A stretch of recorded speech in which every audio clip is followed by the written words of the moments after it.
Hi bros, তোমরা সবাই কেমন আছো? আজকে ভিডিওটা হচ্ছে টিকটকের মোটিভেশনাল স্পিকারদের নিয়ে, তাই সব বাজে কথা বাদ দিয়ে চলো আজকের এই মজাদার ভিডিওটা শুরু করা যাক এখনই।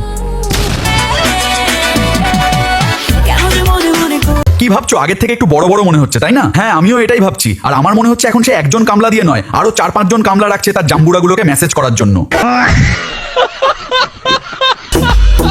ভাই, জীবনে যা হওয়ার হয়ে গেছে, এখন ওইটাই হবে যেটা আমি চাইবো।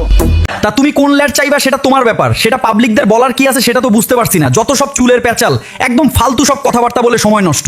নিঃসন্দেহে তুই ঠিক কথা বলেছিস। অন্যের সাথে তুলনা আর প্রতিযোগিতা পরে, আগে লেভেলে আসো। না, ওই নিষিদ্ধ পল্লী যাবার ইচ্ছা কারো নাই। তুমি আরো উপর লেভেল উঠো, যেন জনি সিন্সের কাছে কোনো একদিন যেতে পারো এবং নিজের লক্ষ্য অর্জন করতে পারো সব সময়। টাকা দিয়ে তুমি হয়তো তোমার মন মতো একটা ঘর বানাতে পারবে, কিন্তু টাকা দিয়ে না ওই ঘরের মধ্যে সুখ আনতে পারবে না। সুখ আনার দরকার নাই, সেই ঘরে প্রতি রাইতে তোর মতো একটি করে ব্রয়লার মুরগি আনে কোবাইতে পারলে চলবে। সারাদিন কাজ শেষে ঘরে ফিরে এমন একটি শান্তির খাবার আর কি হইতে পারে? ভাই, আমার মধ্যে রূপও নাই, গুণও নাই।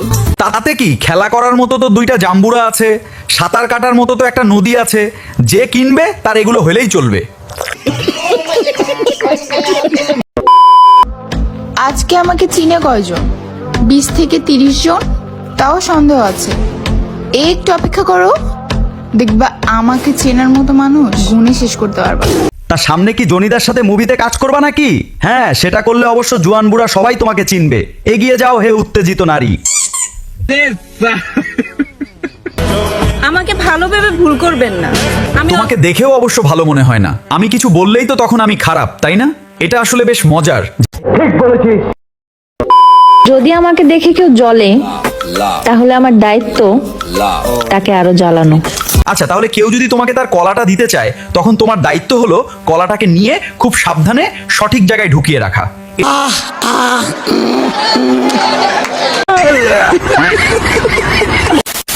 গাড়িতে তুমি উঠছো ঠিকই, কিন্তু ঠিকভাবে চালাইতে পারো না।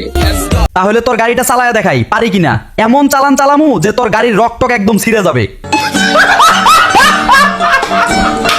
আর যাই হোক, পচা জিনিস আমি খাই না। হ্যাঁ রে বাঙ্গির নাতি, সেটা তো দেখেই বোঝা যাচ্ছে। রাখ তোর চাপাবাজি, চাইটা কুল পায় না, আবার বলে খাই না, শালা বোকা চোকা। সঠিক বলেছেন, আপনার বুদ্ধি ভালো। টাকা দিয়ে জামা কিনে একটু দাগ লাগলেই চেঞ্জ করে ফেলি, আর আমি নাকি তাকে ভুলতে পারবো না। ঠিক আছে, বুঝতে পারছি আপনার অনেক টাকা, কিন্তু আপনার জাম্বুরা 2টা তো ঝুলে পড়তেছে। এত টাকা থেকে কি লাভ যদি জাম্বুরাগুলোকে বেঁধে রাখার মতো কাপড়ই কিনতে না পারেন?